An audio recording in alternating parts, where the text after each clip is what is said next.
Necesitamos estampillas que cambien. Close enough.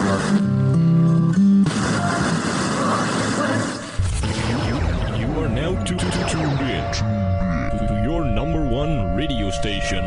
Violent people. Radio.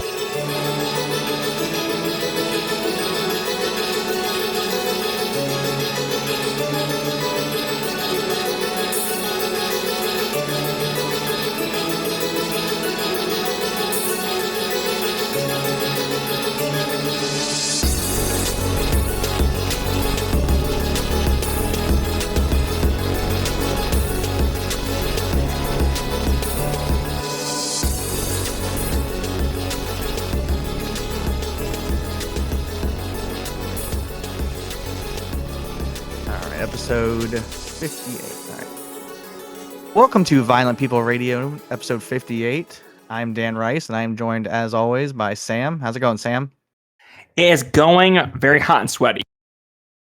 A lot of that going around. Also here with Pat. What's up, Pat? I'm even more hot and sweaty than Sam, and I am loving it. I believe you're out there delivering the mail.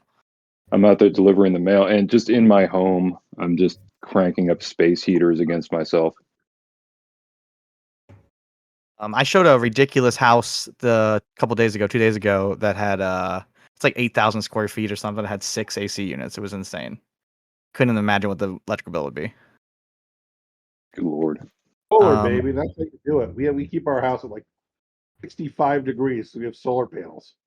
Like, it's like a mall in here all the time. Because we have the solar panels on the roof. We don't pay electricity. That voice is our special guest. No Chris this week, but we have Phil Schneider from The Ringer, GQ, Uncrowned, Suguna Kaida, everywhere. How's it going, Phil? I'm doing great. I went and saw Superman with my children this afternoon and made it about 2/3 of the way through, and then it got too scary. My daughter said, I don't like this and wanted to leave, so we left. That's what I did today. I saw 2/3 of Superman.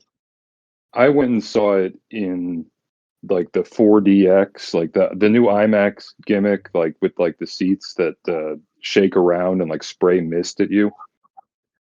I cannot imagine what like putting a 4-year-old in one of those seats would like do to their brain. Well, she was 5. But yes, it wasn't. There was a scene in Superman where somebody gets brutally executed, and that was.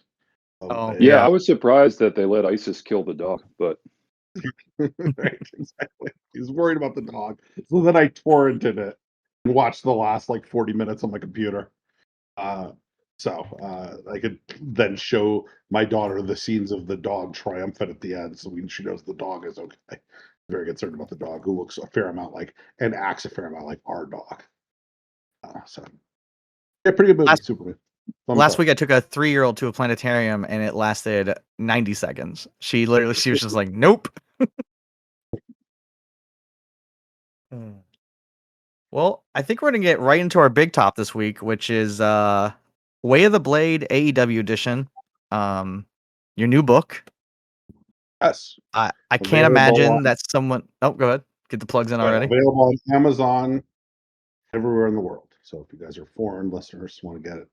Not people from other countries couldn't pre-order it, but now they can get it. So please go buy it. We're surprisingly big outside of the United States, like a large chunk of our audience. Okay. Well, those people, they are available at the various country code Amazons of your various countries' international listeners, as well as right here in America. I find it hard to believe that someone could listen to this podcast and not know about Way of the Blade, but assuming they didn't, it's you go through just I don't know the exact count, but 30 plus of the bloodiest matches in AEW history.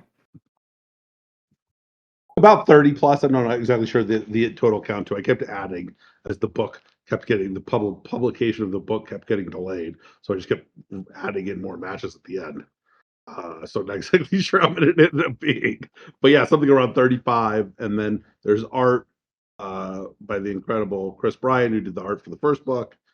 And then I did a lot of interviews a lot of quotes and things like that from wrestlers that are in the matches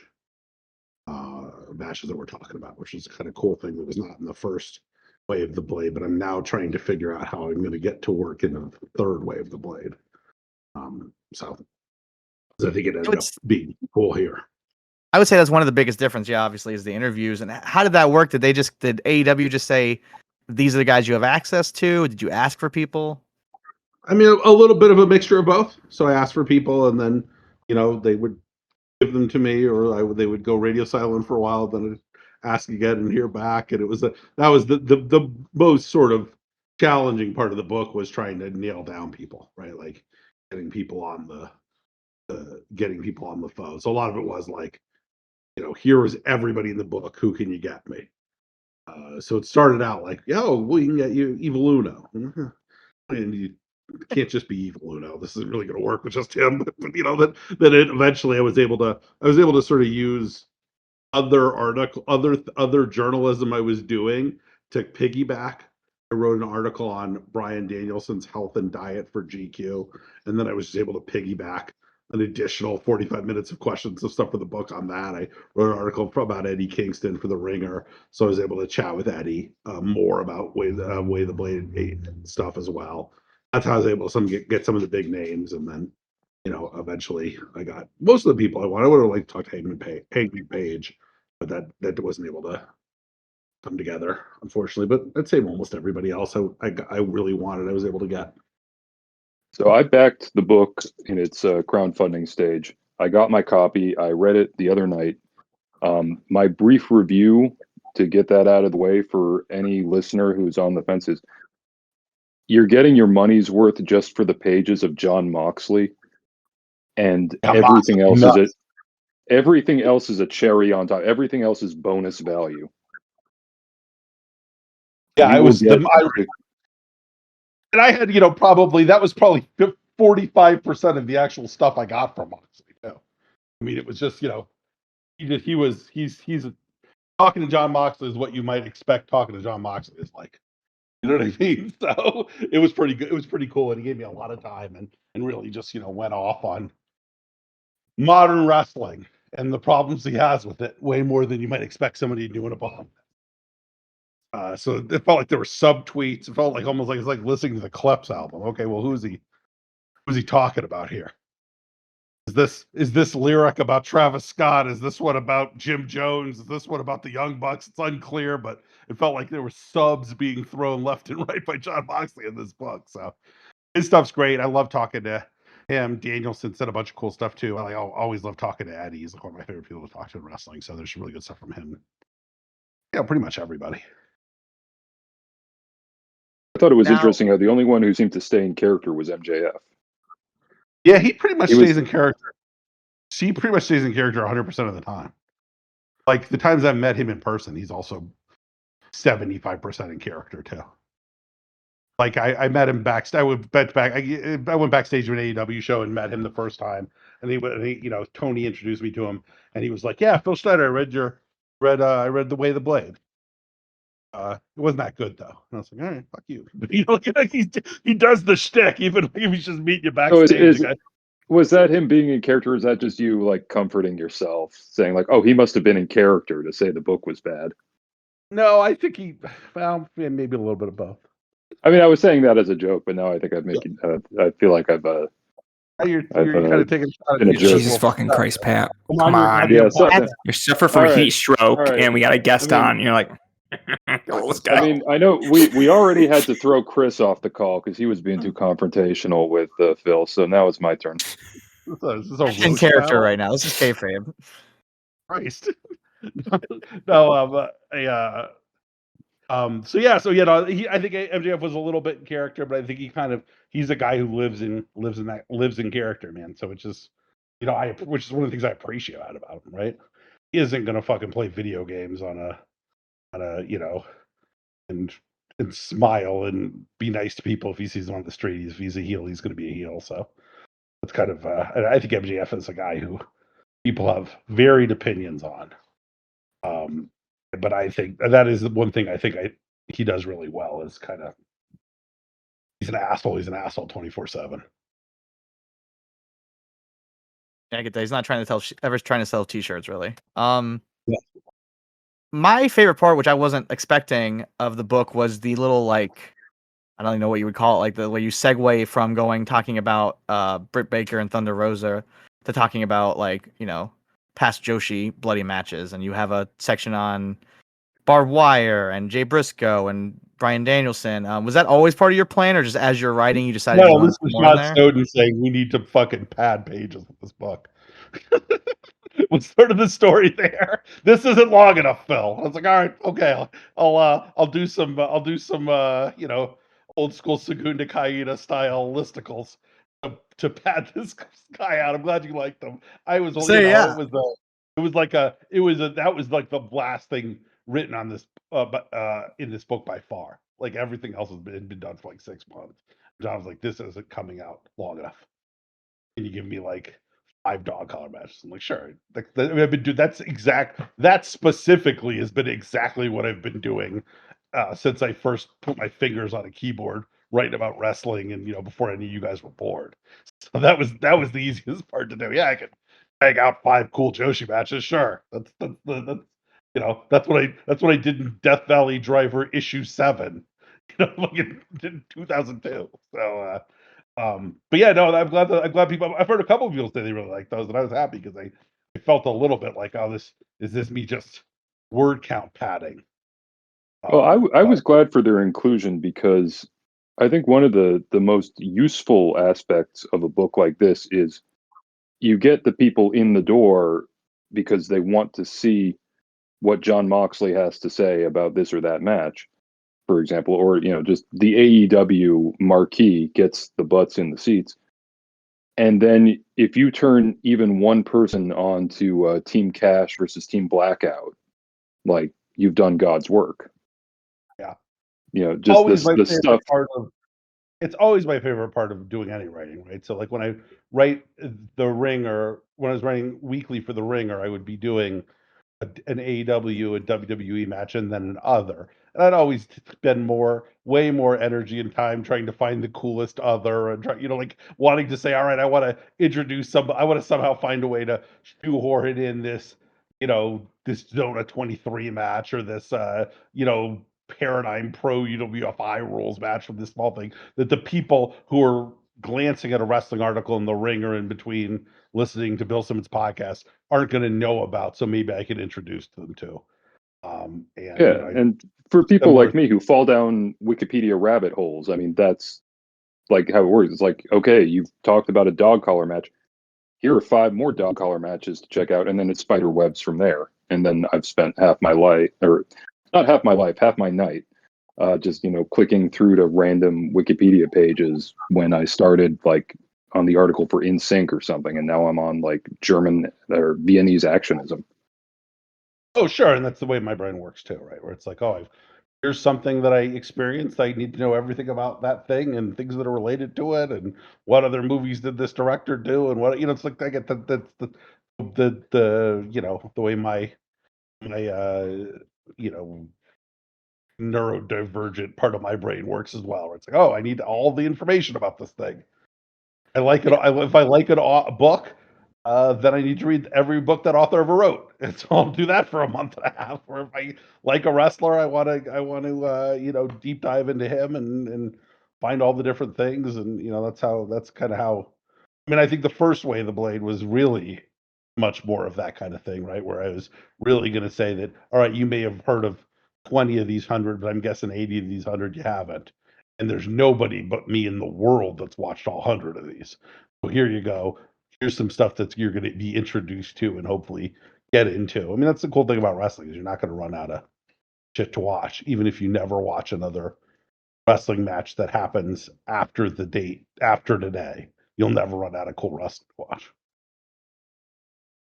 Yeah, that was actually my exact reasoning. One of my exact reasonings from liking is what Pat said, is that like there's definitely gonna be someone who who loves MJF or who is just a big AEW fan. But I notice that more when I go to like the live AEW shows. Is like we're so in our bubble of this Discord or Twitter or whatever, where it's everyone knows everything about everything. It's like, oh, there are people that just like AEW, that just think that Hangman Page rules, and it's like now they're gonna hear about Mickey Knuckles, and that's awesome. Yeah, I know. I'm hoping people. I'm hoping folks. We get to that audience, right? Like I know that the people who know me and have been following in the Death Valley Driver, alumnus or people, they'll all probably get the book. But my hope is that it will sort of cross over to some people who don't have any idea who the fuck I am, but get into this the other way, through the side door. So we'll see. I mean, it's selling pretty well. I mean, I always could sell better. So it's we're getting the AEW themselves is doing a book. So I think we're getting less publicity from them than we might have thought we were going to get when we started this project, which is what it is. But I do think hopefully people gonna, that's I'm doing a publicity run here, and hopefully some people hear this who hadn't heard of this and go pick it up, because it's a cool book. I think people will like it. I'm pretty happy with how it turned out. And I'm always usually a pretty big critic of the stuff that I do. There's some imposter syndrome even as long as I've been doing this. So I'm happy that you guys, but really it's like for guys like you or the people I write the books for. Everybody else reads it. That's gravy. But I'm writing it for the freaks.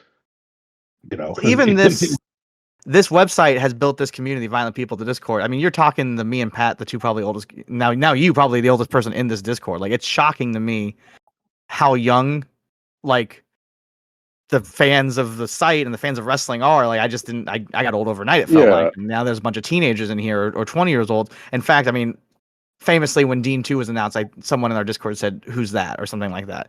Dean, who now is a Violent People Hall of Famer, as we all the listeners know, but so like it amazes me because it's like this has been such part of my life for.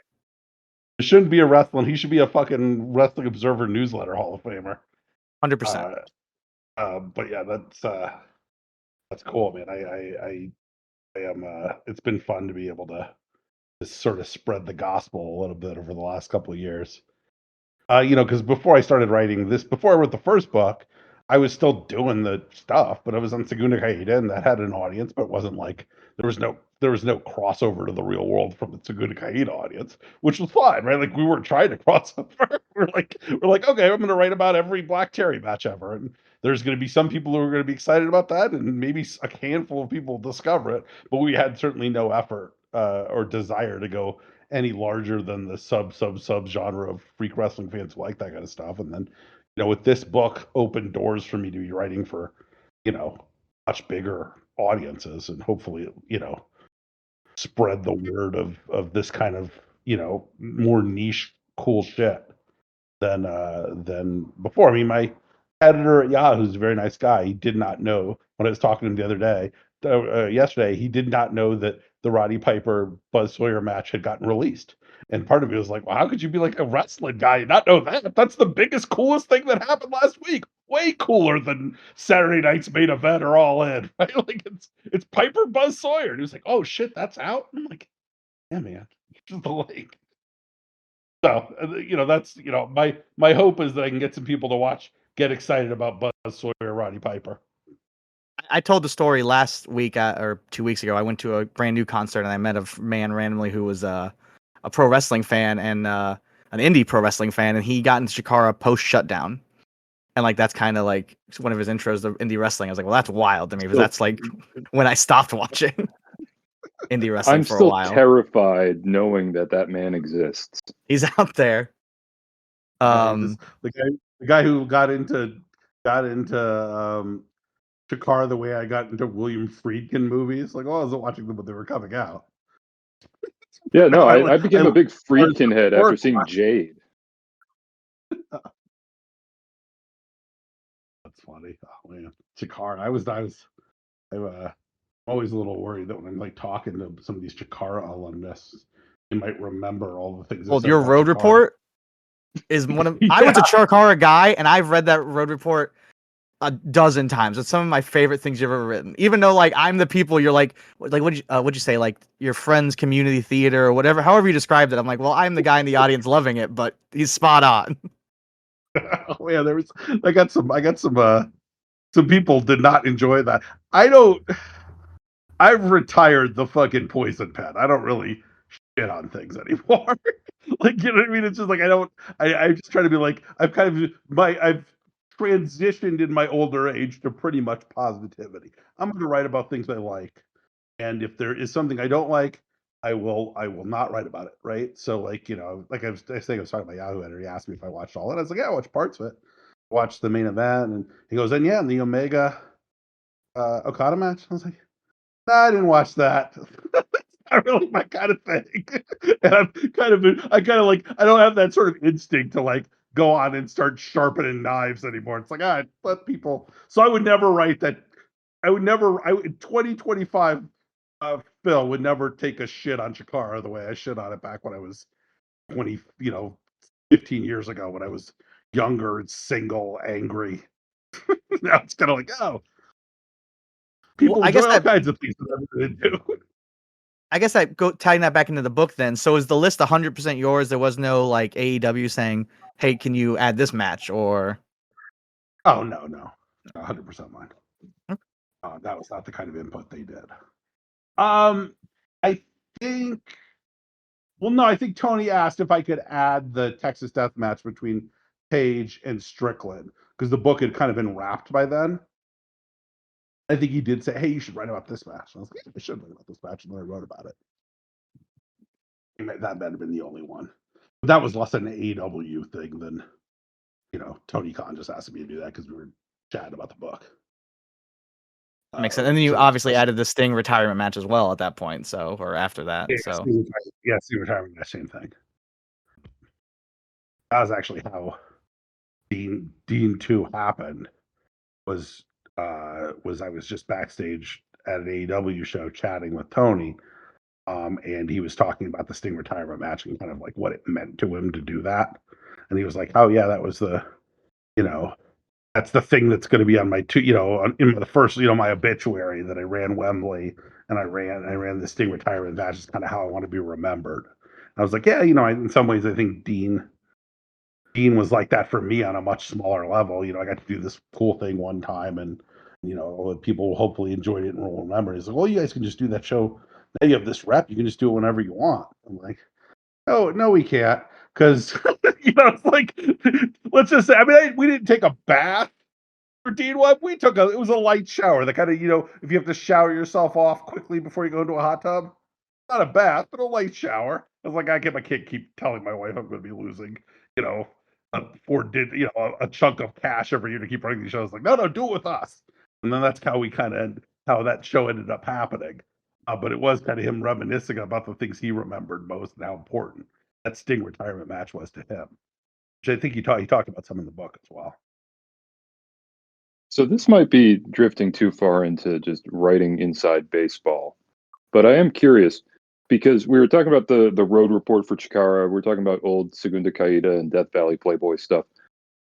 How do you think your writing has changed now that we're effectively in a post-scarcity environment for wrestling? I mean, this AEW book, even the first Way of the Blade book, with enough elbow grease, I could go online and find all of these. I could watch we were talking about young people on the Discord server. They're like 25-year-olds who have seen, 25 fucking Satanico versus MS-13 matches. Or not MS-13, MS-1. MS-13 is just my gang. But, you can go out. The difference between the experience of reading this just as a reader and reading like old Death Valley stuff in 2002 when I was in high school is that I couldn't afford all the stuff that was on Death Valley. I had no means of getting it unless I ordered a tape or my friend had a tape that I could borrow, or, I could go on fucking LimeWire and see a 13-second like real video clip of Rick Blade jumping into a pit of lava. With this, the cool thing, this doesn't help you now. But the cool thing about 2002 that you could have done was email Dean, and he would have fucking sent it to you. Because that was what that dude was about, man. Like he would just send people shit if they wanted it. Like, that's how I got to know him. But he was all about this sort of I'm interested in telling people about cool stuff, and so they can experience it, right? So in some ways his writing, we were trying to write for let people know what they should go find when it was hard to go find. Now I just kind of write to let people know what they should find when it's a little easier to find. But I don't think I'm doing something incredibly different because we were all about like trying to let people know about stuff that they may not have heard of, right? And you almost need to filter more when everything's available. Because when everything's available, how the hell do I decide what I should watch, right? Like, when you got a tape, when you see an 8-hour tape, you'd watch all 8 hours of it because you paid $25 for it, and that was the tape you could afford for this, month or these 6 weeks. So if you got the Joe Mosh #4 comp and the video quality sucked ass, you were going to watch the whole thing. Or, you got the Schneider comp and the video quality sucked ass, and you're going to watch the whole thing. And I had always, I think when I was writing for the Death Hour, writing for Scooter Media, and even now when I'm writing for Yahoo Sports, it is all about like, hey, this thing that you may not have known about is pretty cool. Here's how you can find it now, and here's why you should spend your time watching it. So that's always been the spirit of, I think, the whole project back from when Dean started first writing RSPW posts. You know what I mean? I started putting together 6-hour comps of stuff I got from the Japanese video store down the street of my house that I copied over with 2 VCRs. Like the very, very beginning of this, anything I did or Dean did or Phil Rippa did or Pete Stein did or was all about, hey, there's this world out here which you may not know about. Here's what about it is cool. And that was the spirit of that guy. Everything, right? The number of bands he introduced me to, the number of movies he told me about. Dean was about like 6 years older than me, 7 years older than me. So in some ways, he was almost like my big brother. I didn't have a big brother. I'm an only child, but that was the kind of role he played in my life, right? Like I'm 20, he's, married, 28, 29, 30 marrieds. And he's going to let me know, this advice about girls or this advice about music or this advice about anything. I know I've got off tack, but I don't think I've done anything significantly different. I think it's always been about here's something cool you didn't know about, you should know about. It's just now way easier. You don't have to spend money to Jeff Lynch to get it anymore. You can just search YouTube. I know I've talked about this in writing. I don't know if I've done it in the pod where Scott Hansen, Big Cat, was behind Blue Thunder Video. Outside of RF, he was the first tape trader I dealt with, and he would put 2 Ring of Honor videos on a VHS tape, 3 if they were short enough. But he would always, if they weren't, he could only put 2. He'd always throw whatever indie show was short enough to be the third show for me. I remember the worst quality possible, and just being a teenager sending money orders in the mail to Canada. And my mom's like, I guess this is normal and cool. Yeah, no, I mean, I started. We all start. That those tape trader days were special stuff because you really did have to go out of your way to get it, and it became hard. And when you really appreciated it when you had it, and it is true that it's hard to now. You have almost all wrestling that appeared on tape is available. Not that whether it's on a Google Drive or on YouTube or on archive.org, it's not hard to find things. And some part of you there is that sort of, you get a little paralyzed by choice, right?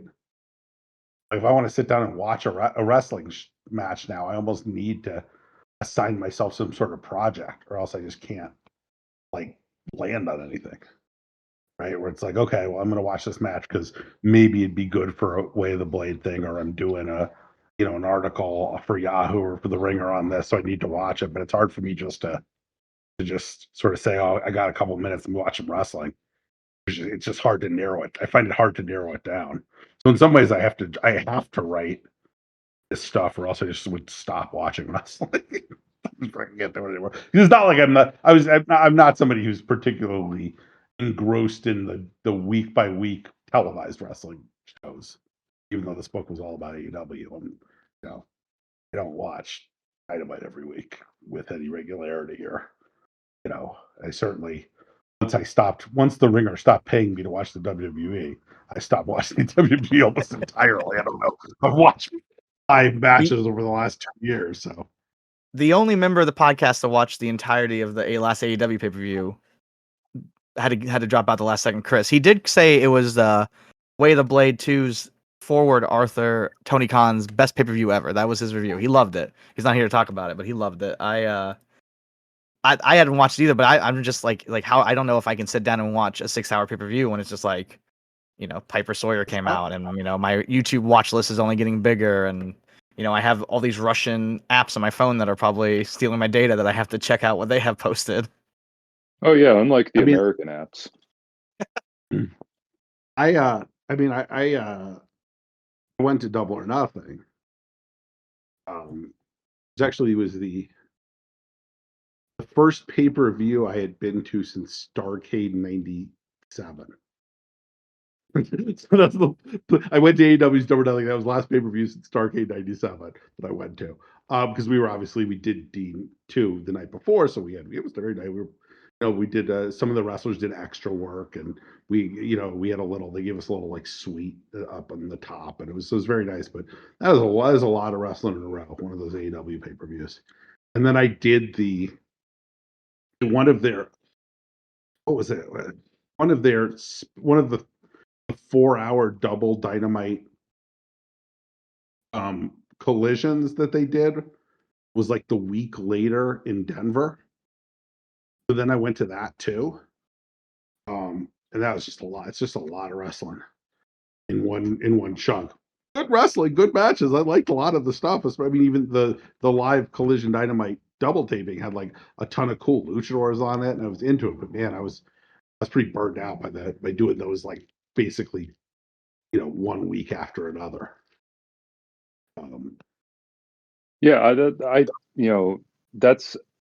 I've been to those Dynamite Collision double tapings when they come in like the Boston area. And yeah, by the end of it, I mean, there was one where they said like, okay, the main event, for Ring of Honor or Rampage or whatever the fuck was going to be Takeshita versus Commander. And I'm like, shit, I got to stay here till like midnight now. Because, I mean, I'm not going to leave before that match, but I had to sit through whatever other matches to get there. Yeah, I mean, like I said, I think I kind of liked almost everything I watched on both those pay-per-view and the Double Dynamite Collision taping. It's just like the feeling you get after you eat Korean barbecue. It's like, man, I'm enjoying every single one of these pieces of kalbi, but this is all you can eat. I just shouldn't have gotten the additional thing of bulgogi. I feel like I'm going to be kind of sick. So that was kind of my feeling after, because I think that one of the sort of criticisms I have of AEW is everything seems like 4 minutes too long.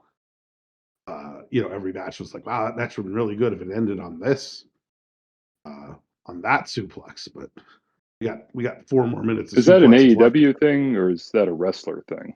Because even outside of AEW, I mean, I certainly would noticed it because, like I said, I went to the pay-per-view. I watched a fair amount of the ROH and All-Ins from this weekend. I almost assuredly Seth Rollins is doing it too. I just don't know. I'm not watching it. I mean, I watch a lot of like really shitty deathmatch stuff, and there are so many matches, so many matches where it's like they go to all the trouble and the risk and the hazard of, I don't know, like throwing someone off a U-Haul truck into, I don't know, like a bucket of needles or something.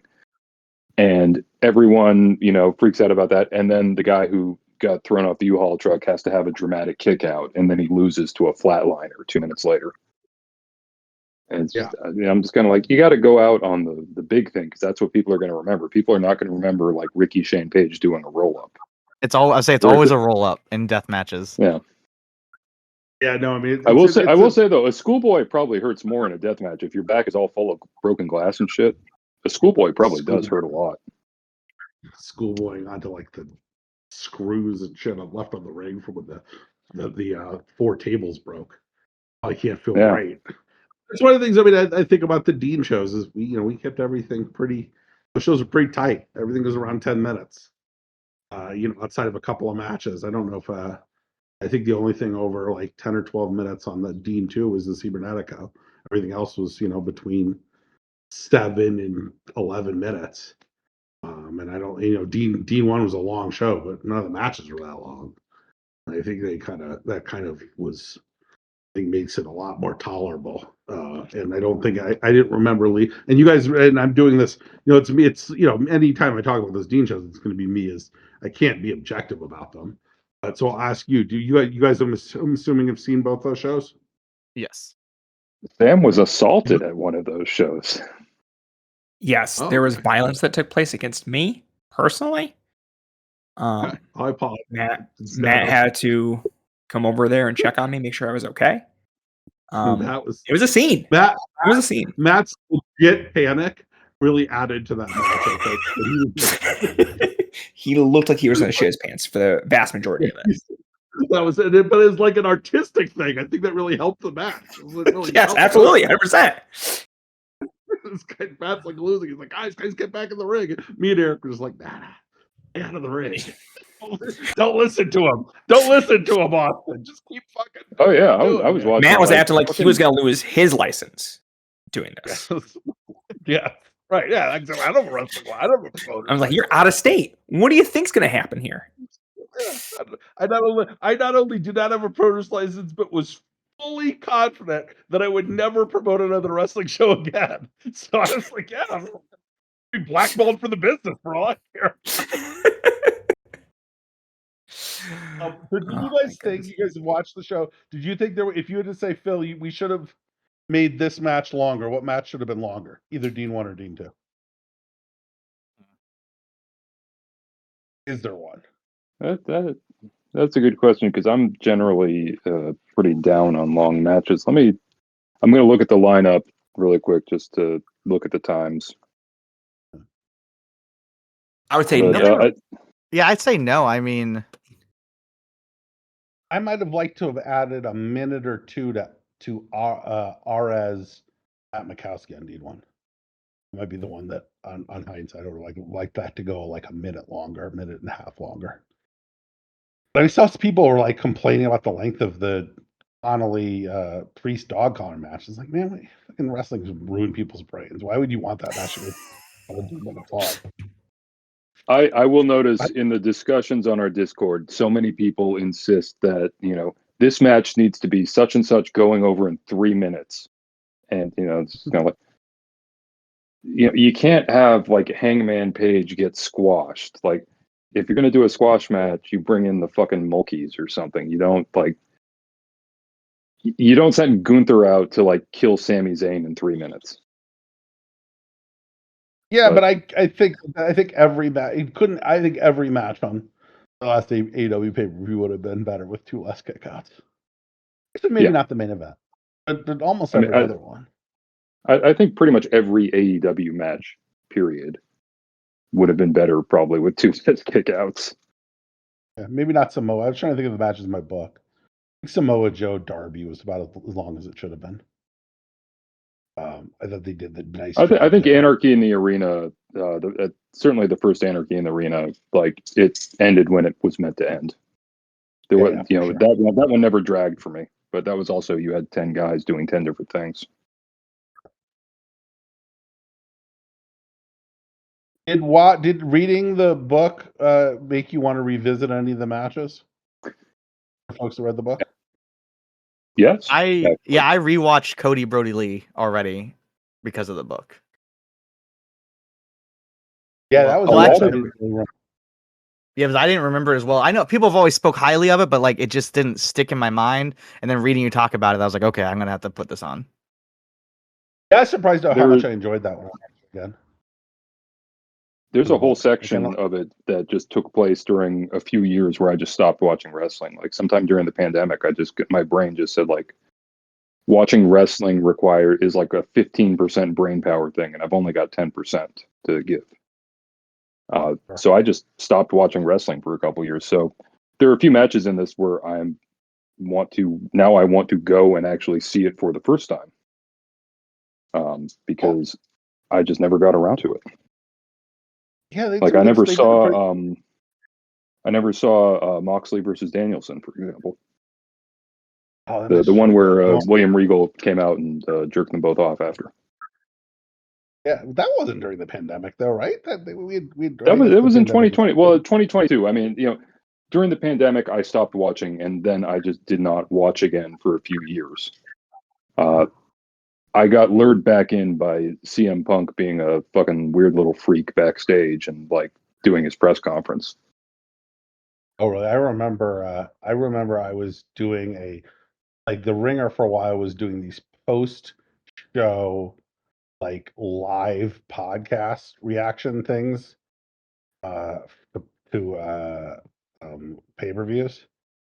And I remember I was doing one of those after that pay-per-view as that entire thing was going on. Like people were like, I'm at the we were like mid podcast, like 5 Ringer writers about this, and they were like saying there's some kind of thing where Punk apparently talked shit about a bunch of people and seemed really weird. And I was like, oh, that has to be a work. It's wrestling.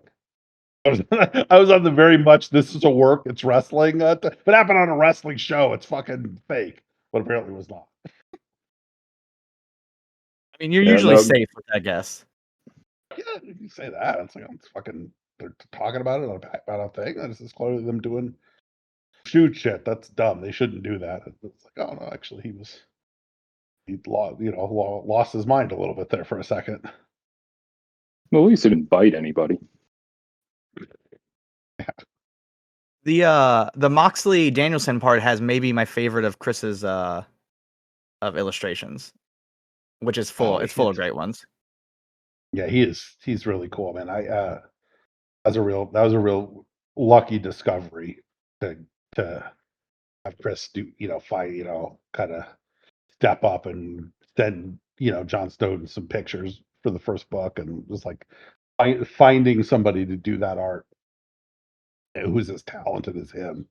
I don't think that either book works without if the artist is half as good as Chris, then the book sucks. I don't think I'm not a good and in some ways it's like you get the book for his art. I say a couple things, make a couple jokes, do some Phil shit, but you should buy the book because you're gonna get 100 cool drawings. You're going to get a picture of Nick Cage looking like some sort of Dungeons and Dragons troll creature as he digs a pizza cutter into Chris Jericho's head. Yeah. And I say that as a compliment.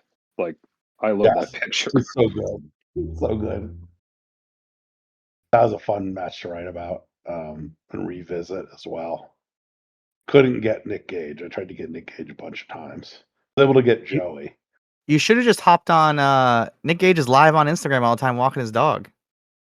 I should have done that. I tried to. I reached. I had friends with MLJ, and I had him reach out. And apparently, Nick Gage wants to write a book, and so he's trying to keep his stories to himself. And I was like, well, okay, let me write his book then. I'll write the book. He's not gonna write it. Who's the kayfabe commentary guys? Sean. Do you guys know his last name? Oliver. He talked about that, like, the number one excuse he gets from wrestlers is, I'm writing a book. They're all writing a book. Right, that's another one I do want to revisit, though, is that Gage Jericho match, because all I remember is the pizza cutter into the commercial bit. Like, I don't remember the match at all. The other thing I remember about it, and I need to rewatch it also, is I remember that they used a gimmick light tube, which disappointed me, even though it shouldn't have. Like, of course, they're going to try and take like all the cancer dust out of a light tube if they're going to use it on AEW TV. But it just wasn't as satisfying because they kind of like de-vacuumized the tube. So it didn't properly explode when it hit him. Pat knows a lot about light tubes. He knows a lot about death matches. I love Jericho's that shit, man. Weirdly, the guy who came kind of the stock rising guy as putting this book together. Like he did a bunch of interesting, cool shit, and it's like I think he's just been such an omnipresent person on their TV since they started. He's just been in your life as a wrestling fan for so long, and a lot of the things he did weren't good, but like the hits actually, I was like, man, Jericho's really good in this Nick Cage match. Jericho Ishii match. The fact that he had a match with Ishii, he just let Ishii eat his chest bloody with chops, over where the feud was over fucking Jericho being a dick to Ishii when Ishii was a young boy in war. That was the fucking storyline of that match. Was that when Ishii was like, Jericho made him was like a fucking asshole when Ishii was a stable boy at War. Actually did a match based on that on fucking TV, and then Jericho had Ishii like literally shred his chest with chops, so he's like bleeding profusely from the chest from chops. Pretty cool. He didn't have to do that, right? You gotta get Jericho as a guy who came across like with more like kind of into him way more after doing a bunch of research for this book. I think about watch that match because it was like I'm not gonna watch a fucking Jericho match. Like watch it again. It's like he really did it. Ishii fucking beat the shit out of him. Whenever we discover new footage, I always think like, if Jericho had his 30-year career when there wasn't very much recordings going on, you could pick 30 of his matches and you'd think Jericho's, a GOAT candidate. You'd be like, oh, he must have been only pumping out stuff like this. Yeah. The first Omega match at the first show, really good too. In a way that it was like, I think Jericho's thing is that he's like a guy that what people say is like a crowbar. You wrestle him, like the opposite of like a Terry Funk, where it's like, oh, looks like it's brutal and it barely touches you. The Jericho's the guy where it's like doesn't even look that good, but he's like fucking you up every time he hits you. And that Omega match, it really was like, was not a match not a match on paper I would be particularly interested in. But go watch that again. Those guys are really fucking potato each other in a really amusing way. It's a lot of like, oh, that elbow didn't look great, but I think it may have opened up the fucking side of Omega's eye because he landed weird. So it was like a Karisu match between two like fucking, if Karisu also did high fly. That Jericho Omega match, which is I don't think a match that anybody particularly would think about wanting to rewatch or remember particularly, but pretty good, and it looked like maybe both guys had a concussion after the end of it. Jericho's face got all fucking purple because Omega was, like pushing the pace on him, and he's kind of old. It's kind of a really like, vivid visual. That is the kind of stuff we need to get people to watch. We need to see more of 50-year-old men and however old Kenny Omega is.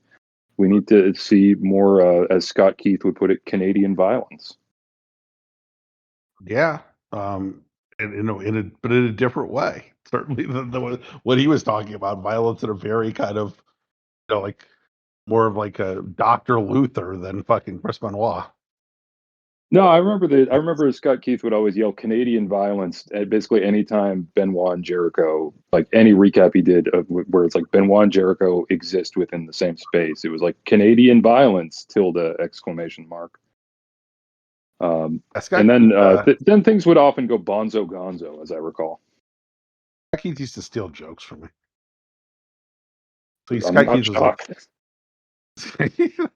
like he used to say Robin Williams. Nobody would ever want to do their routines or Robin Williams. Robin Williams would steal their fucking jokes. I would like write something, and I was like, oh, there's a Thunder work rate report. It would show up at a Scott Keith thing the next day. This motherfucker.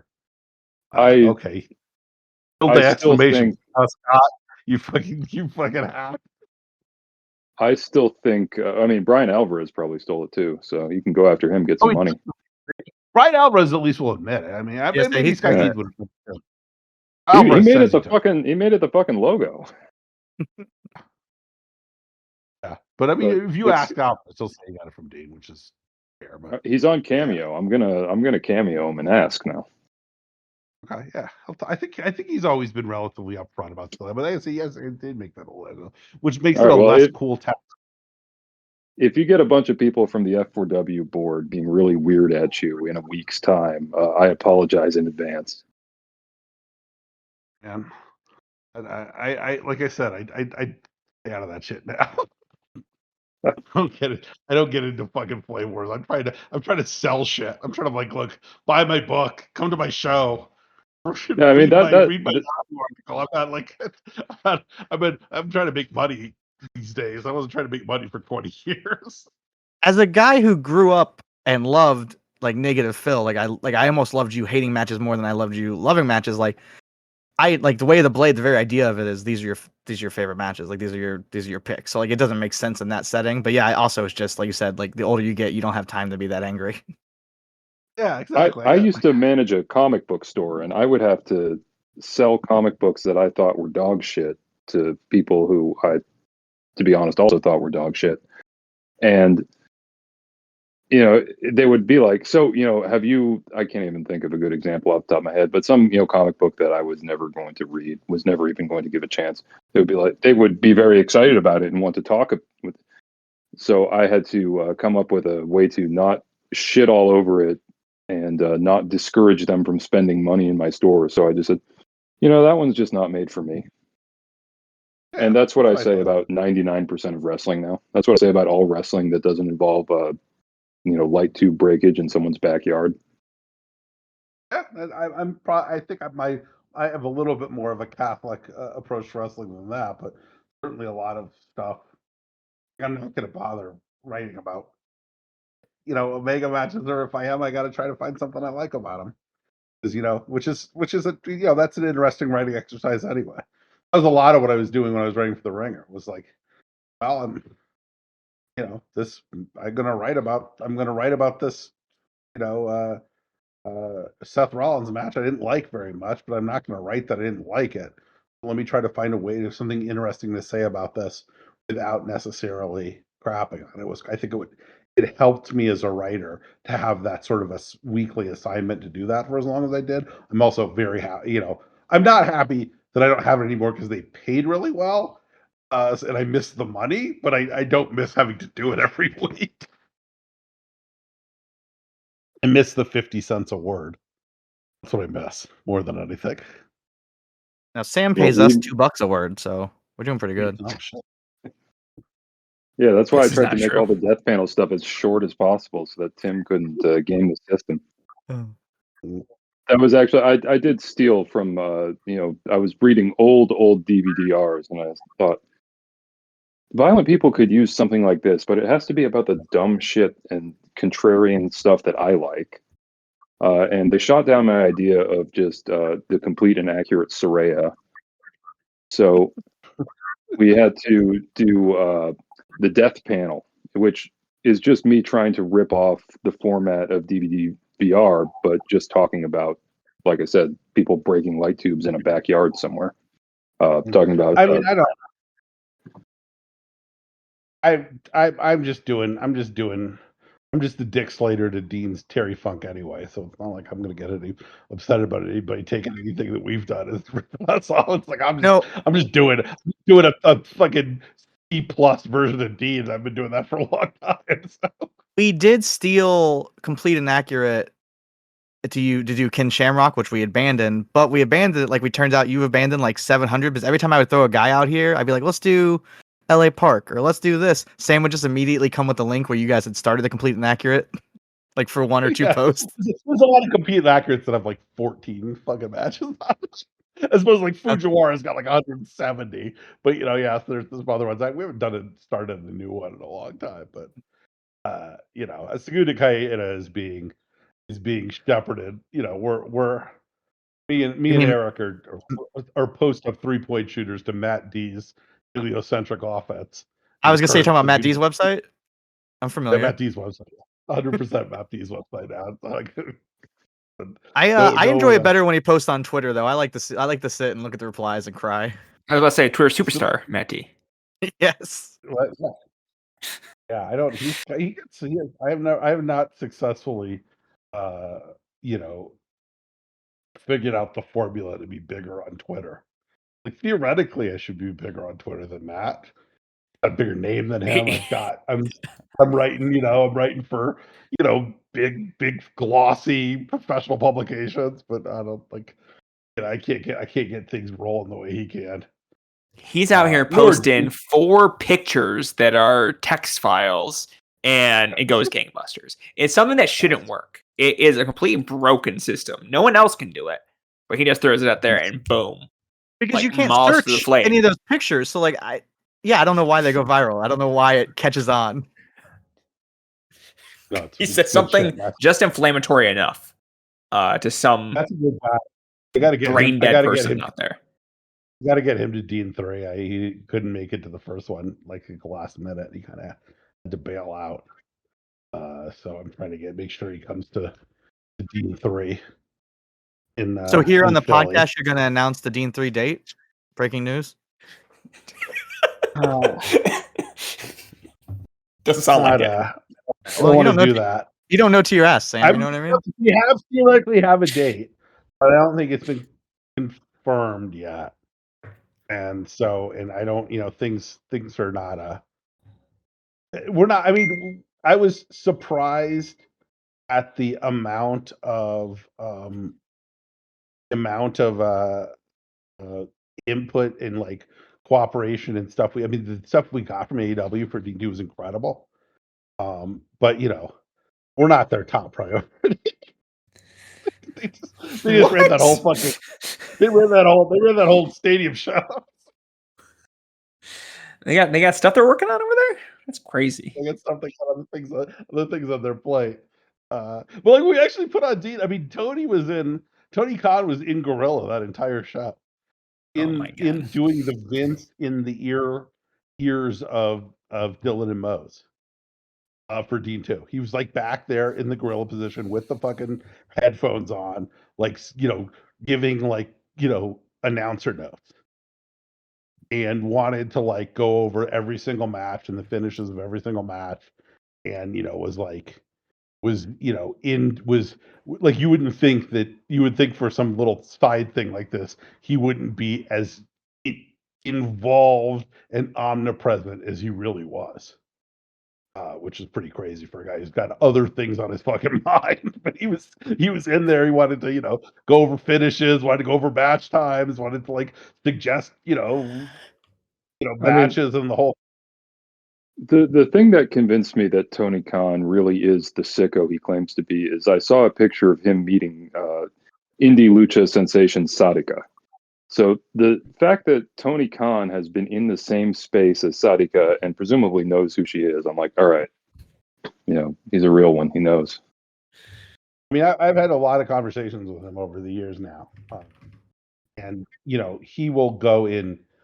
I would talk to him for like 15 minutes about how he was still upset that when he launched a Robert Gibson versus Lance Storm poll in the Lance versus the World poll on the Death Valley Driver, that Gibson lost. Like that's a thing that still bothers him, and that he's brought up to me several times, on multiple occasions. I love that. That's why Lance hasn't ever been on AEW TV. He said, "Should we get Lance for D2?" And it's like, I don't know, man. I think that'd be too much of an inside joke. That's what he said. That's what he brought it up as a possibility, but then dismissed it. Yes, well, no, I mean that's hilarious. You probably could have gotten Robert Gibson though. Yeah, we probably could have got Robert Gibson. He apparently, Chris Hero texted me the other day and told me that around this time of the show, and told me that Tony was just backstage with Dustin Rhodes explaining to Dustin what the Dustin of the day was. Just apropos of nothing, right? Like not like introducing me as the person who did that, but really was just backstage with Dustin Rhodes, going over to Dustin Rhodes about exactly what the Dustin of the day was. And apparently was talking to him like 15 minutes. So yeah, no,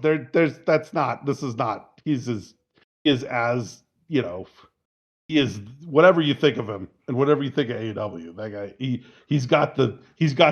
he would have if we did the tilde exclamation point as a tattoo, he'd get a tattoo.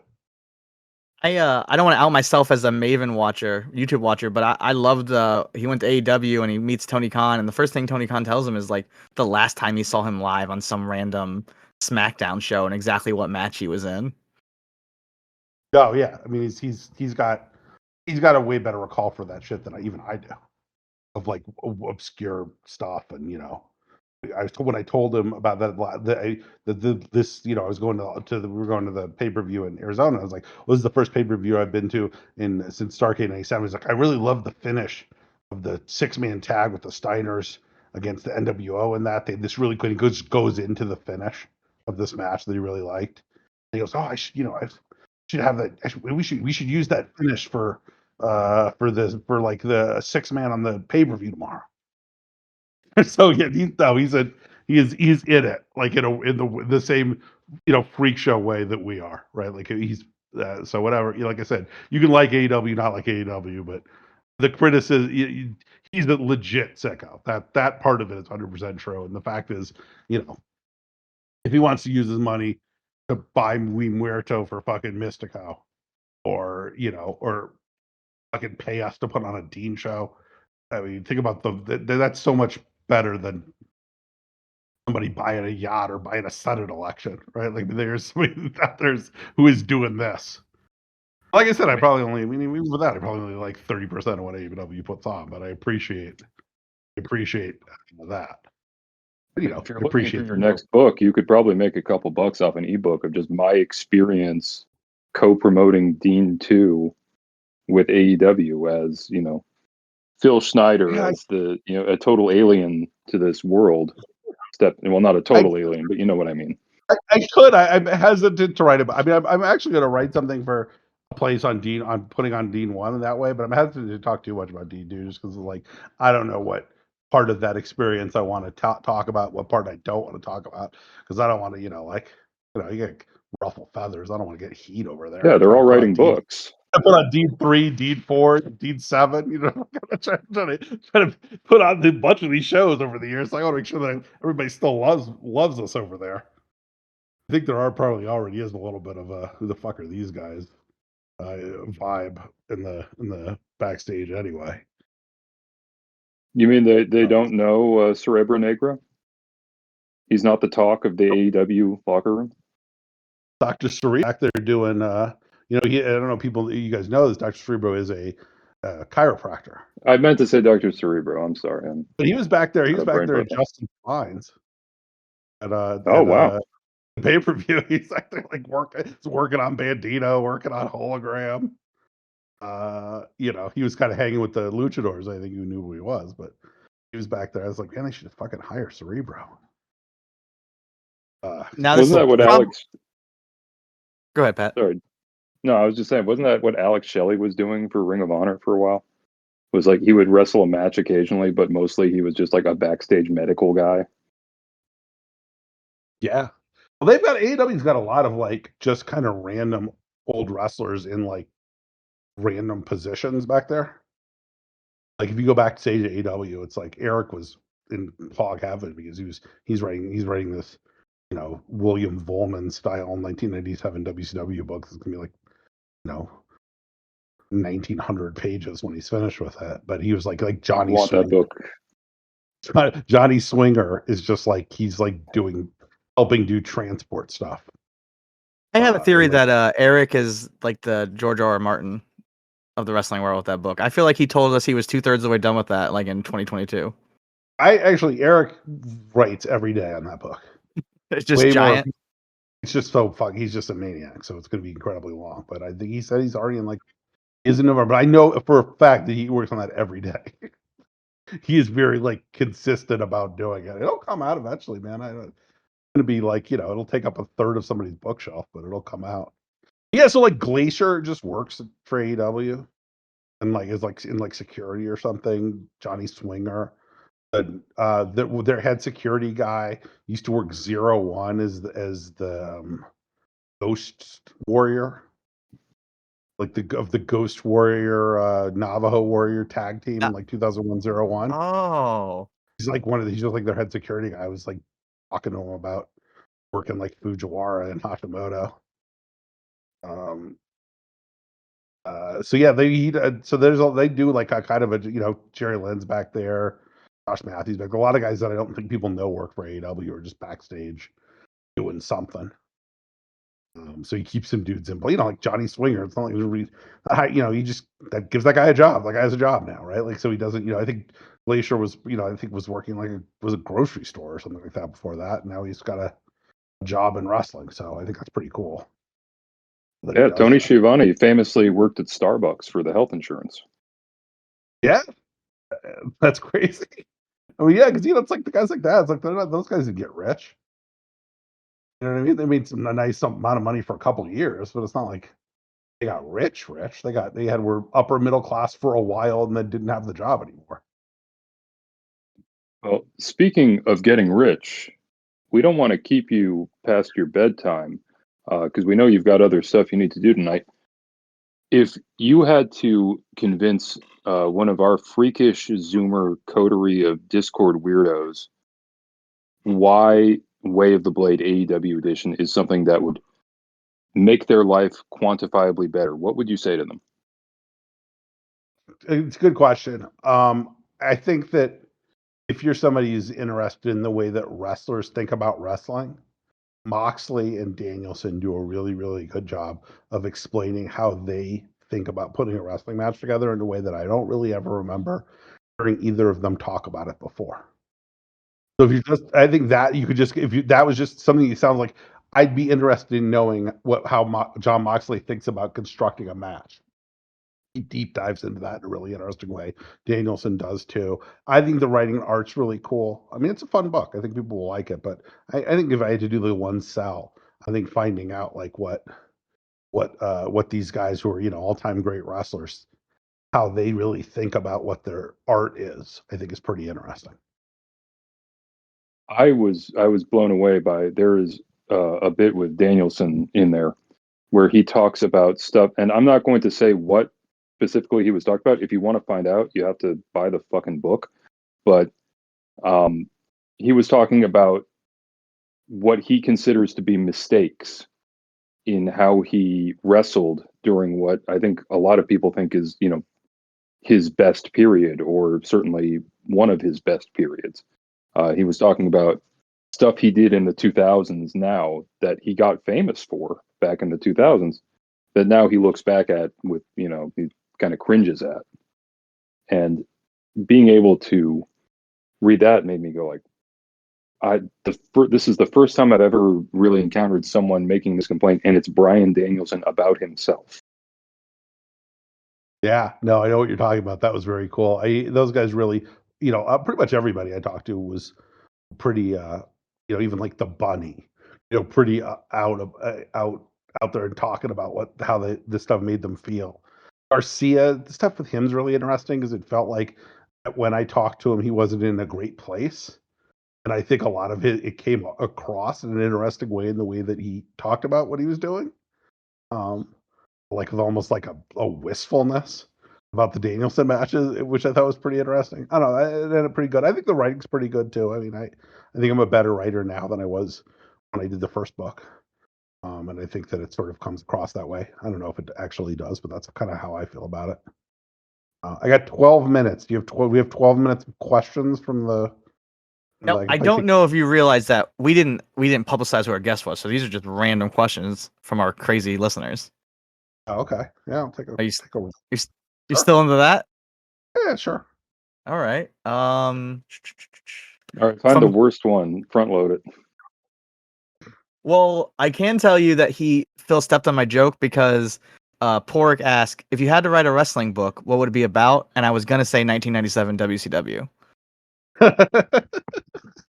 So when you brought it up, I was like, damn it, I already had this joke locked and loaded.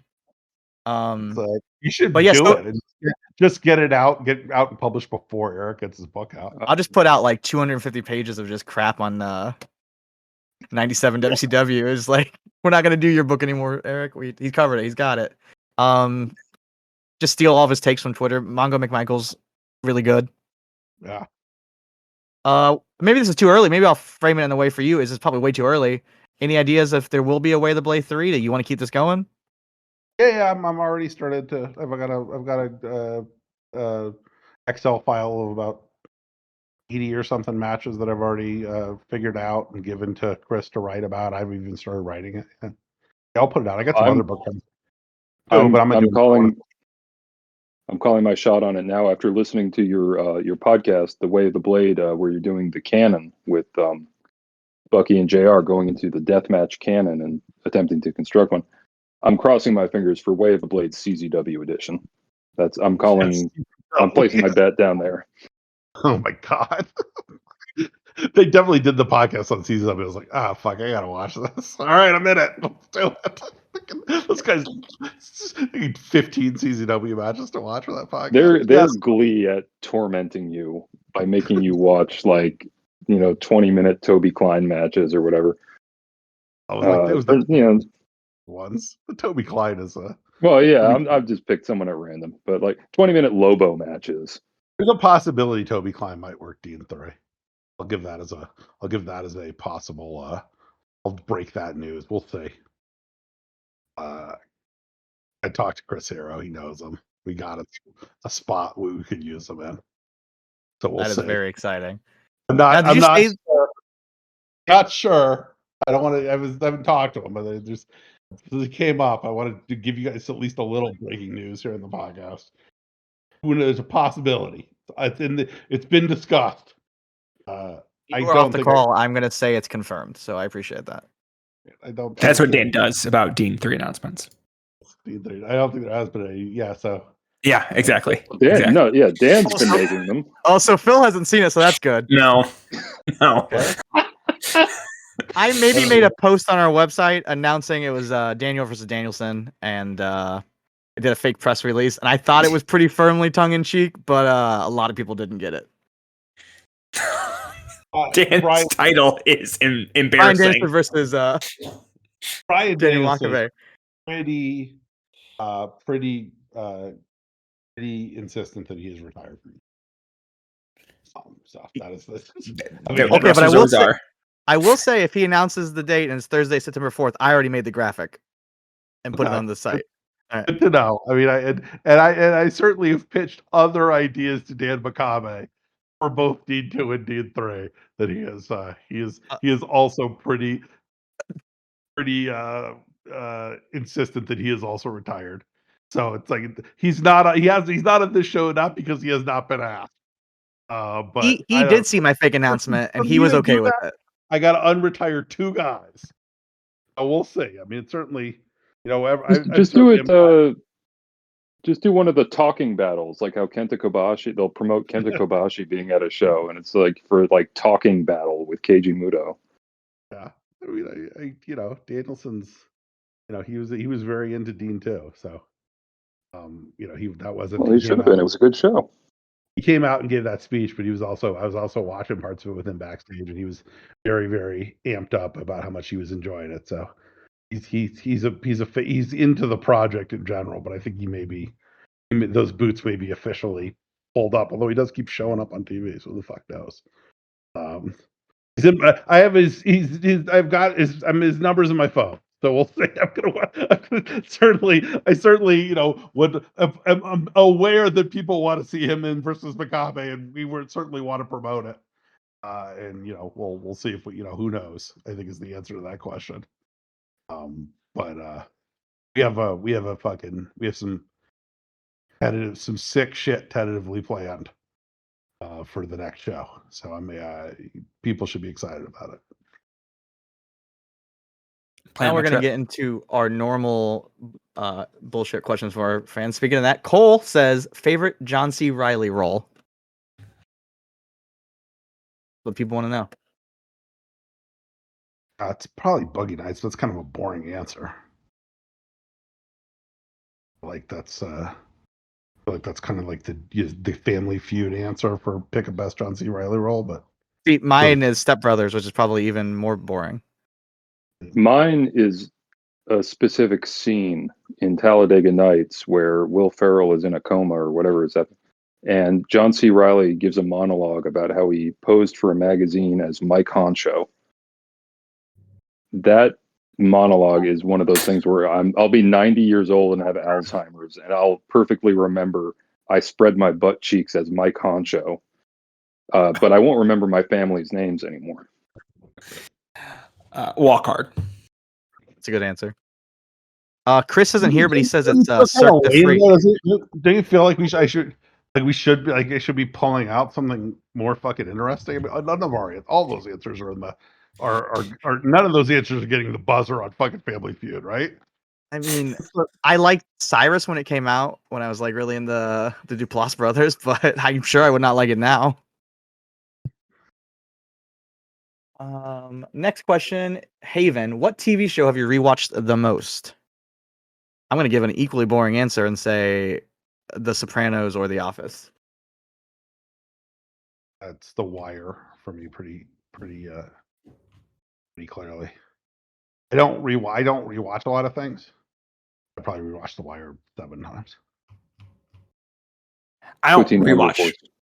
anything, but 1.5 times for The Mentalist will get me there. Mentalist. The Mentalist. I would have been a long list before I guessed that. It's a good show, folks. It's a good show. Not good enough to finish it a second time. Well, not many shows are. Let me tell you, no shows are for me. No shows are for you ever. Never done it. Won't do it again. That would have got the buzzer on Family Feud. That would have. Show me The show that I've rewatched a handful of times that I think would be less the better the not Family Feud answer. But I watched it maybe 4 times. I know I watched it when it first came out, and then I think I rewatched it once, and then I showed it to my wife. Is the show Life, which was an NBC cop show with Damian Lewis in it, where the plot was that Damian Lewis was like a cop who was framed for a murder he didn't commit, spent time in prison, was exonerated, and part of his settlement was that he returned to the police department as a detective. It was like 2 seasons. It was on NBC, and it was like a strike casualty. That's why I didn't get a 3rd season. But it was like whoever the casting director was clearly the same person who cast Deadwood. So there's a ton of like Deadwood alumni that kept showing up in it. Really good villain performances by like a bunch of like cool character actors. But that show's really good. I don't think it's a show a lot of people have heard of, but that's my recommendation to if you're looking to rewatch something or watch something for the first time. Really good Garrett Dillahunt. Oh, I love him. It's full of like cool performances by guys. Adam Arkin is in it. It's full of dudes that you're like, oh, that fucking guy's rules. I watched a show that people haven't heard of as much as I watched The Life and Time of Thames, which is like an HBO animated comedy. That had like I can't even think. Nick Kroll was on it. Bunch of guys like that. No one else I've ever met has ever really heard it. It's always was put on in the background once Max became a thing or HBO Go became a thing. It's actually HBO Max. Well, I don't remember what it was called when it first came out. I can't keep up with all the brands. Tell you what it is now. Okay. Is it HBO Max again? Or was it just Max? Yeah. It's a couple weeks ago. Oh, all right, guys. I'm just going to sneak in. I'm going to sneak in one question. recommendation. People should watch the show Get a Life. All right, next question. Chris Elliott. Is his daughter more famous than him now? Probably, but not in my heart. I guess we have someone say let's see, where is it? Next one. Oh, this is great. Last one. Eamon, what's the best setting for a horror movie? Haunted house. There we go. Boom, really breaking the mold. And put it on the board. Like Suburbia. I'm going to say a chopping mall.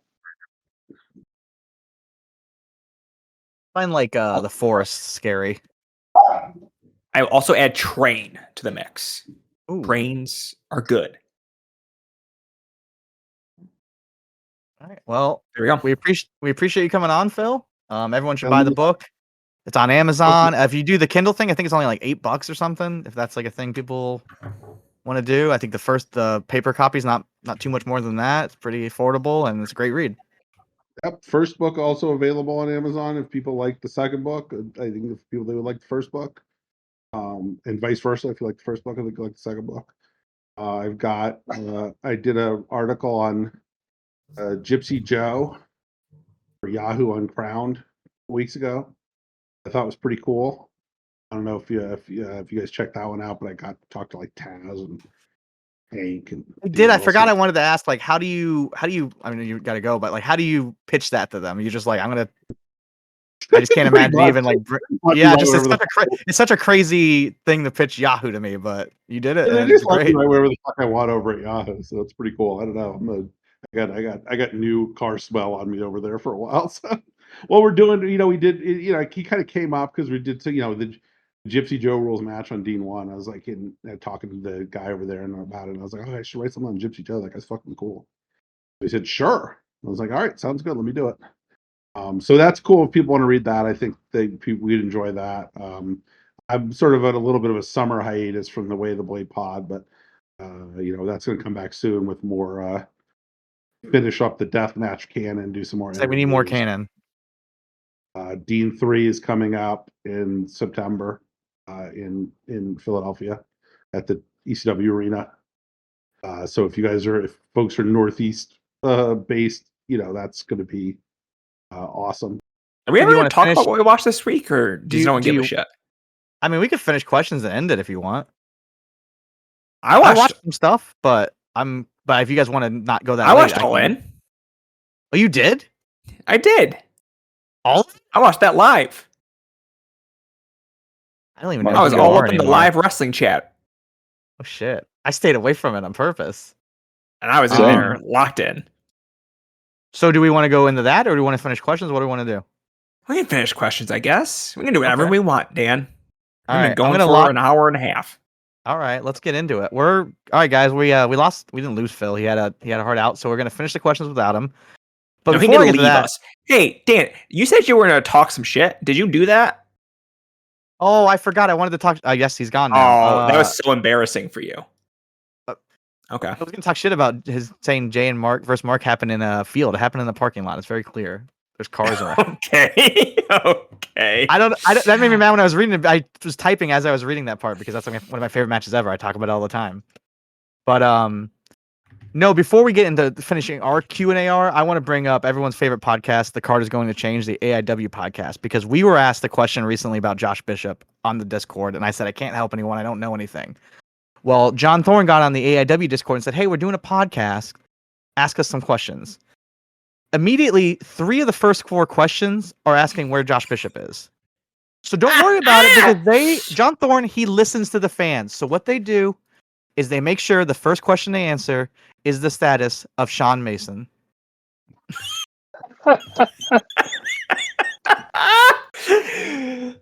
Sean Mason has maybe quit the business for a while. He's been gone for about a month and a half. We're all thinking about him. We're all worried about him. And they never mentioned Josh Bishop's name one time during the whole 2-hour podcast.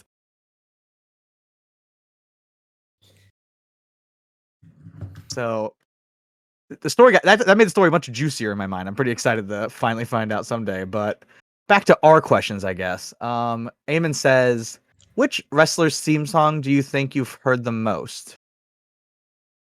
Real songs like Enter Sandman or Final Countdown don't count. Degeneration X, easy. Yeah, absolutely, 100%. Oh yeah, that's got to be it. Maybe NWO, because I feel like there were Nitros and Thunders where everyone came out to that. No, I had the Attitude Era CD, and that shit would just play. I mean, I will still occasionally stream it on, because you can find all those old WWE, the music CDs on streaming. Hell yeah.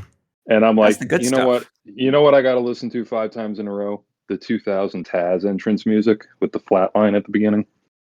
Yeah.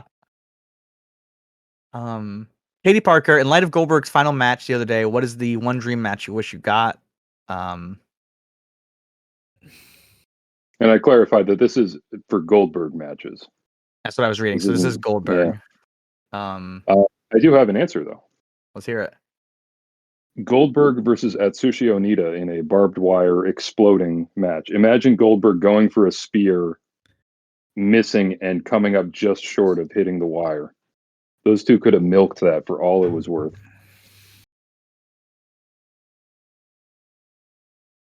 I like Goldberg, but I can't. Nothing.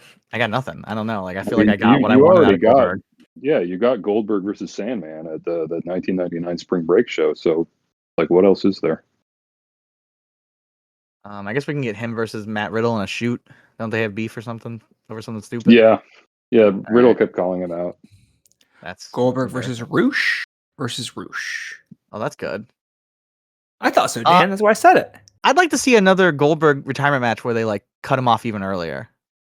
Oh yeah, that'd be pretty good. They don't That's even my show dream the match. finish. They bring him back. Yeah, it's 1-2 and it just fades to black. Henry says, which wrestler do you think would be best as a silent film actor? Think like Charlie Chapter, Buster Keaton like films. Timeless Tony and Storm and any wrestler with silent gimmick don't count. Okay, people aren't gonna like this one, but listen to this. Mike Quackenbush.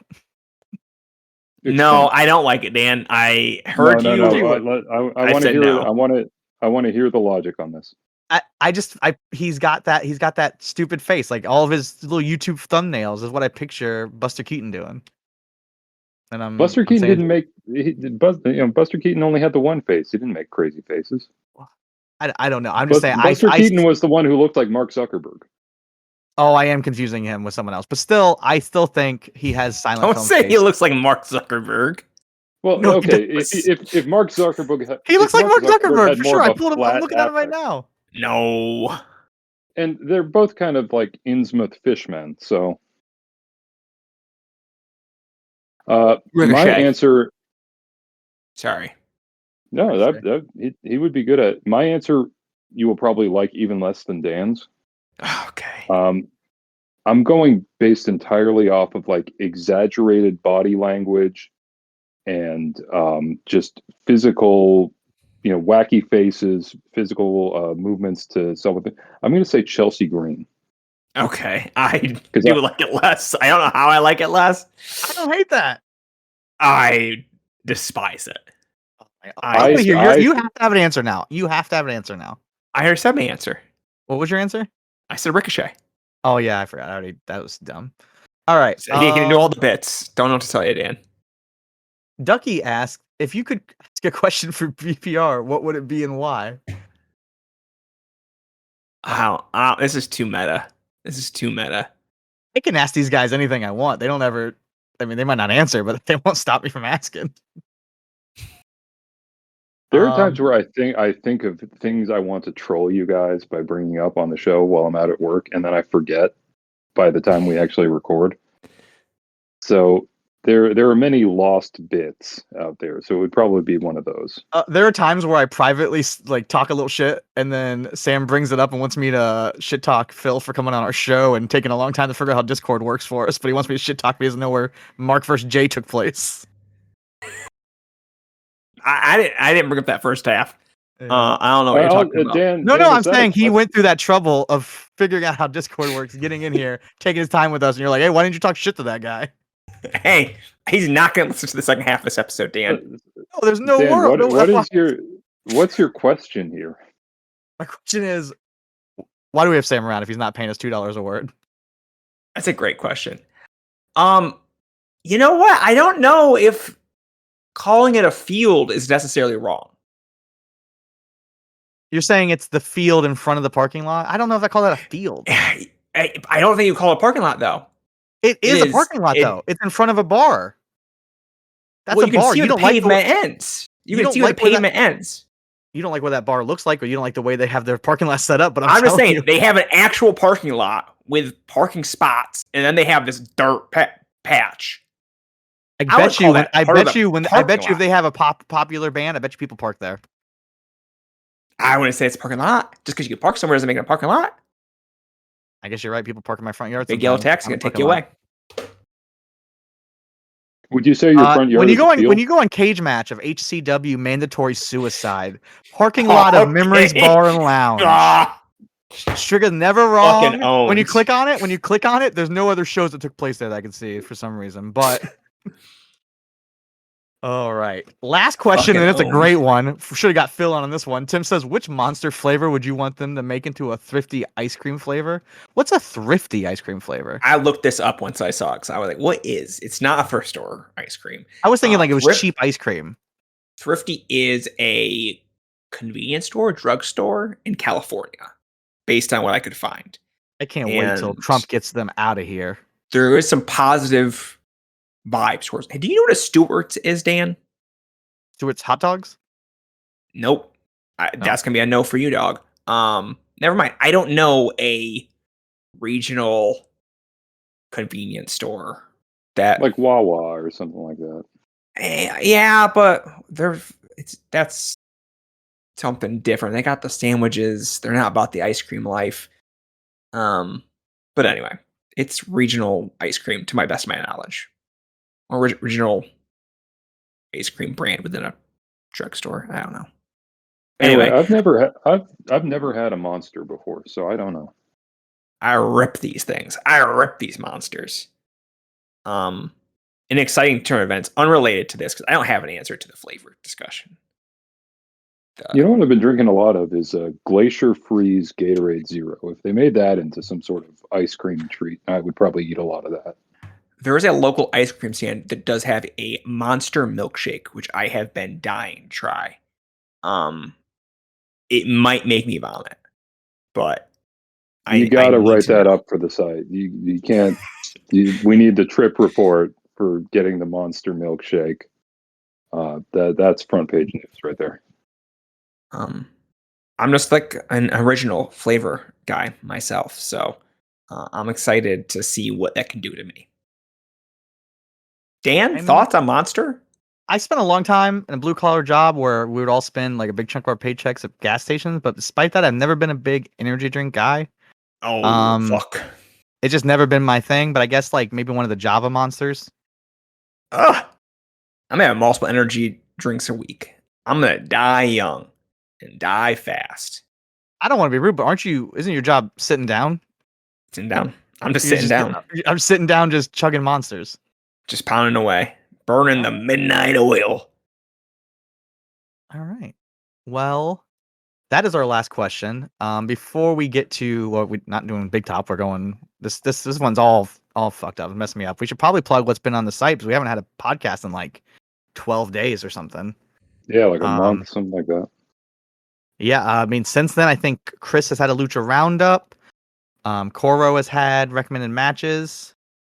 I've had Gramzaza, and there's been a death panel, and Q&TR, and 2 episodes of Digging Deep. Like, we've had a lot of stuff going on in the last 12 days. It's like, if we don't record, like, shit goes on, I guess. Yeah, and still no Best of the Super Juniors podcast.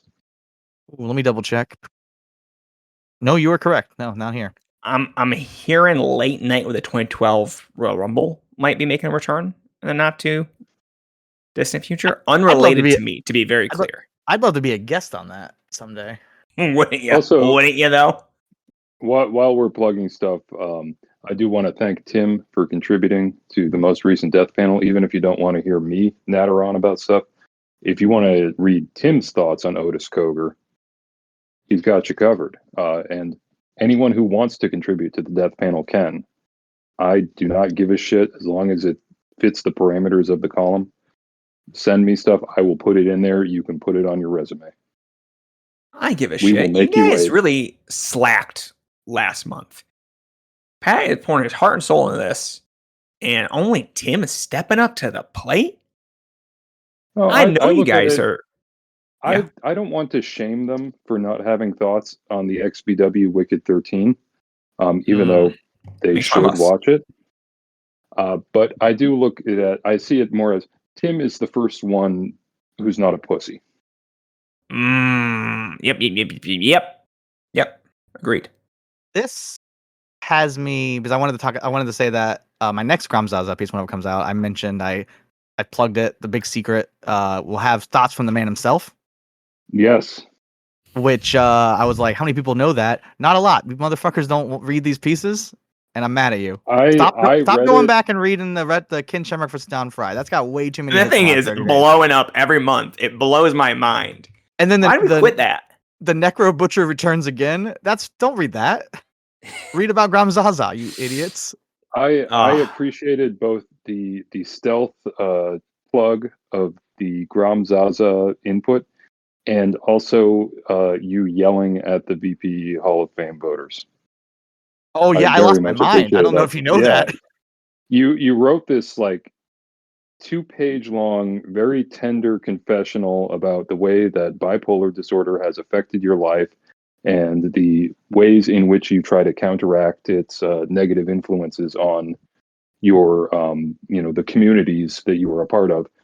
And then it like there's like a horizontal rule, and then you're like, also, by the way, fuck everyone who voted the VP Hall of Fame, you stupid assholes. And I'm just like, yes. No, a Dan quote is, Rice. reading those results hurt worse than anything my brain chemistry has ever thrown at me. Yeah, I'm just like, he is throwing a touchdown from the 90-yard line. God bless this man. Oh man, I don't. What's coming next week? Who could know? More Koro, I know that. Maybe if I remember to post it, is kind of like the big thing. Oh, I was like, I'm looking at the draft right now. Yeah, I'm sure you are. I'm sorry. I'm a slacker. I'm not good at this doing a website thing. It's all right. I heard you made some progress on the 1984 project, though. Shut the fuck up. I couldn't see yesterday. It was scary. I just like what? I couldn't see yesterday. Oh, you couldn't. It was see. scary. I forgot about that. You think Is it that's better connected today? to all the energy drinks? The connections are there. They gave me some prescribed eye drops, and those seem to have helped. So I have vision again, but I also had to get my license photo taken today with like a dye from where they had to dye my eyes. When I went to urgent care yesterday, so it'll be a fun little effect for the black and white photo. All right. I think we need to get into what's normally the beginning of our podcast, but what have we been watching? Because Sam, you watched All In. I watched All In. Maybe that's why your eyes went out. You watched like 17 straight hours of wrestling, and then like your vision just shut down. I didn't watch that 0-hour garbage. That wasn't me. Yeah, that's why I said you watched 17 hours, not like 28. Yeah, it was a good show. The Discord was popping, so anytime there's a big live event like that, definitely make sure you hop in Discord. People are always in there posting. And despite there being a WWE show, like there was not a ton of cross posting happening during that period of time. It was a good time. Anyway, loved Tony versus Monet. That match rules. I don't know what I expected, but it's just like a nice slow burn, and we don't really get those anymore. Like that are actually good from beginning to end, and not just slow and then fast. And I'll probably save bigger thoughts for next week when Chris is on, because I still don't know what I feel about Hangman versus Mox. It's a sick thing they did there. I think it's really cool. It's very, very big. It's just like throwing 1,000 fireworks at you. It's something. It's something else. I don't know, Dan. What did you watch? Oh, we can get right to me. All right. I watched some shit. I watched 1, 2, 3, 4, 5 dog collar matches in the last 12 days. Why? Well, I guess one of them was... It's the year of the fucking dog collar. Cody versus Brody Lee, I already mentioned. And then I watched Mad Dog versus Matt Tremont, Mad Dog versus Tank, and Mad Dog versus Casanova Valentine. And I had... My hot take is that the Casanova Valentine is the best one of the three and better than either of the Tremont matches. And no one's talking about it. But then Piper Sawyer came out, and it was kind of like, why are we doing this? Why do we even have dog collar matches anymore? That thing, I mean, Eric and Phil talked about it for an hour on their emergency podcast. People were raving all over it. It's one of the best matches I've ever seen. I mean, Piper is untouchable in this thing. His comeback and the finish are fucking glorious. It's just everything looks so dangerous, and all the punches are beautiful. And I don't know. I take back everything bad I've ever said about WWE because they released this match, and it retroactively made me hate all three of those Mad Dog dog collar matches. They were a waste of time. Just watch Piper versus Sawyer 3 times instead. Ringing endorsements. Did you end up watching Nick Gage versus Mickey Knuckles? I have not watched that yet. It's on my watch later. It's, In that field. Oh, go ahead. What were you gonna say? Sorry. No, I was just going to say it. You would not believe that this match was taking place in front of 20 people in someone's yard. I have no notes written down. I did watch that. I'm a liar. I did watch that because I was surprised that Mickey went over. Yeah, and I had no thoughts. It was they run into like a lot of the fans, and there's like a table they fall over, and it's less sexual than the average Mickey match, but still very sexual. Well, Nick Gage is a widower, so you can't really. Yeah, Nick Gage like makes me sad to kind of watch. So maybe that's why I didn't even write down that I watched it. I did watch it. I forgot, but I didn't write the match title even down. But I did watch. For people who are curious, this was part of the XPW Wicked 13 tournament, which Mickey Knuckles won the whole thing. Yeah, say I watched the whole worth thing. watching from that. No. Right. I watched it like I rewatched Tournament of Survival and then watched the Wicked 13. So I forced myself into a double header of that, and I was kind of I thought the Wicked 13 was more fun to watch than Tournament of Survival, but the peaks in Tournament of Survival were higher than the peaks in the XPW show. XPW is the Murder Basement promotion.